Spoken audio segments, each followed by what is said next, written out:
Hello, everyone.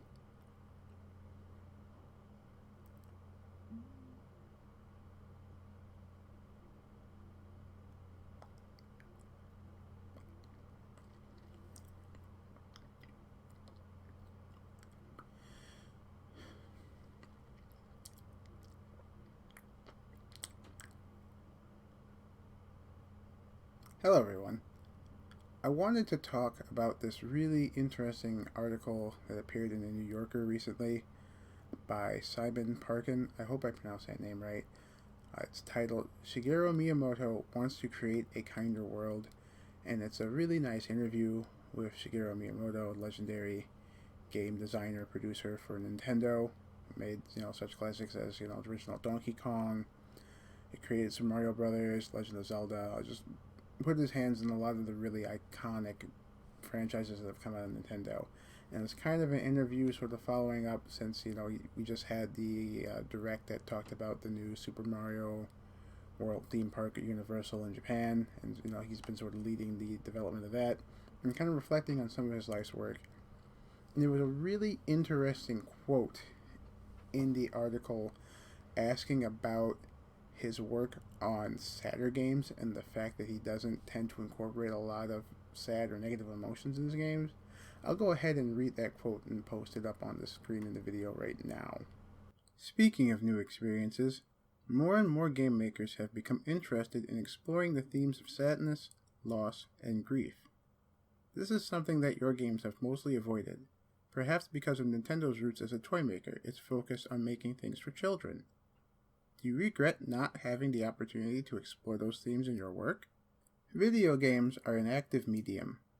In that sense, they don't require complex emotions from the designer. It's the players who take what we give them and respond in their own ways. Complex emotions are difficult to deal with in interactive media. I've been involved in movies, and passive media is much better suited to take on those themes. With Nintendo, the appeal for our characters is that they bring families together. Our games are designed to provide a warm feeling.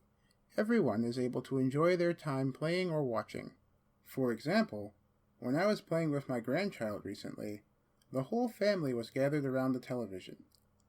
He and I were focused on what was happening on the screen, but my wife and the others were focused on the child, enjoying the sight of him enjoying the game. I was so glad we had been able to produce something that facilitated this kind of communal experience. That's the core of Nintendo's work, to bring smiles to players' faces. So I don't have any regrets. If anything, I wish I could have provided more cheer, more laughter. So personally, I find that to be a really interesting response from Miyamoto, because when you think back on it, it's true. When you think about a lot of the games that he's worked on, there really isn't a lot of sadness. It's mostly about adventure, exploration, happiness, very much exploration and adventure, I think. Kind of positive emotions or, excitement, puzzles, figuring things out.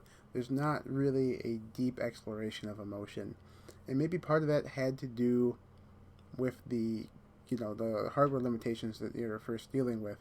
But at the same time, you think about all the other games that came out, on those systems. All the great RPGs, the Final Fantasy series. Uh, why I'm blanking on these right now, but it was possible to convey a lot of complex emotions in those games, and with the titles that Miyamoto worked on, he didn't really go for that. And I found his answer very interesting because personally, I resonate very deeply with video games. They're just, any other art form to me as anything else, whether that be a book or a movie. And I think they are unique in that since they're interactive, you become more invested in the medium as you play with it, and so you're able to explore emotions in a way that you can't in a more passive medium like a movie or a book. So I found that very surprising. Now that's not to say every game needs to evoke really deep emotions. I mean, like something like Tetris or just like Dig Dug. More arcade puzzly games, those are fine. And sometimes you just want to kick back and have a stupid time with a game. That's you're playing, I don't know, I am blanking right now. Sanguine Kagura, that game is... It's a thing. That doesn't really have deep emotions in it, something like that. But, especially nowadays, as you have this generation of people who've grown up playing games and want to have the media sort of explore, more mature themes as they go through, more stages in life, I think we're seeing a lot of games that are able to, in a very unique and mature way, look at some of those darker, emotions and, parts of life and really do a deep dive, putting you into the shoes of those moments. I mean, look at something like The Last of Us 2, for example. I wouldn't say that that's like a happy feel-good game, but it's definitely emotional. It definitely elicits a reaction from somebody, and I think that's the hallmark of good art. And even Nintendo has been making games like that, for ages now. Maybe not titles that Miyamoto has worked on himself, but you look at things like Earthbound, or, even Breath of the Wild more recently, and, those have some fairly dark themes behind them. I mean, that's arguably the reason why we won't get Mother 3 over here in the West officially, because a lot of those themes are, just so deep, and there's a lot of kind of a controversial material in that game that speaks to a darker subject matter, that it just sort of feels out of place compared to everything else that Nintendo brings over. So it's very surprising. Or, okay, another contemporary Nintendo franchise, Fire Emblem, which is all about war and, having to make the decisions sometimes to fight against people who, are your good friends, in order to hold up an ideal. I would not call that, happy feel good times.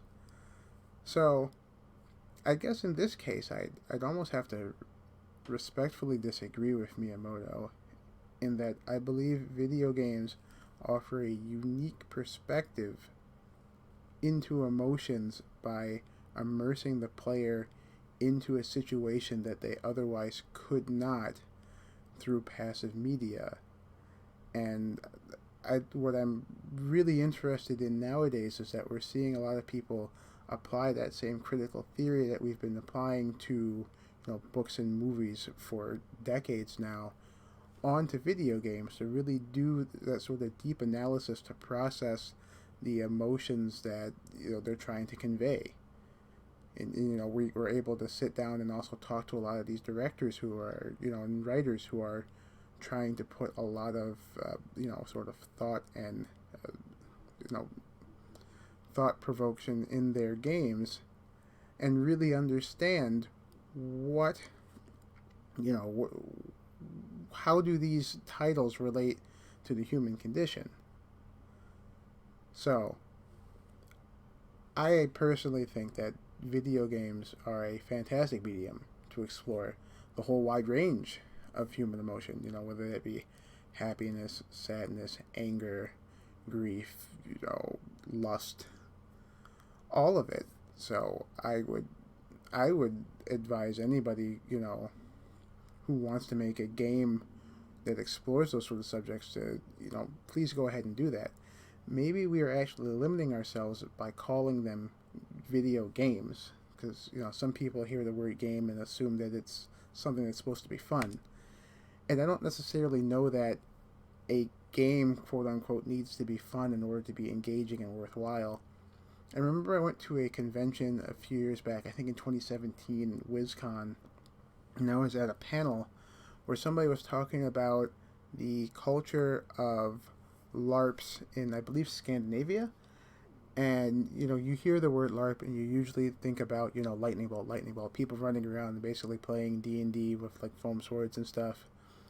But it was describing a game where you're basically playing as this family, and, the father's an alcoholic, and they all have to, sort of figure out how they're going to navigate those familial relationships, with this burden placed on them, which doesn't sound all that fun, but interesting.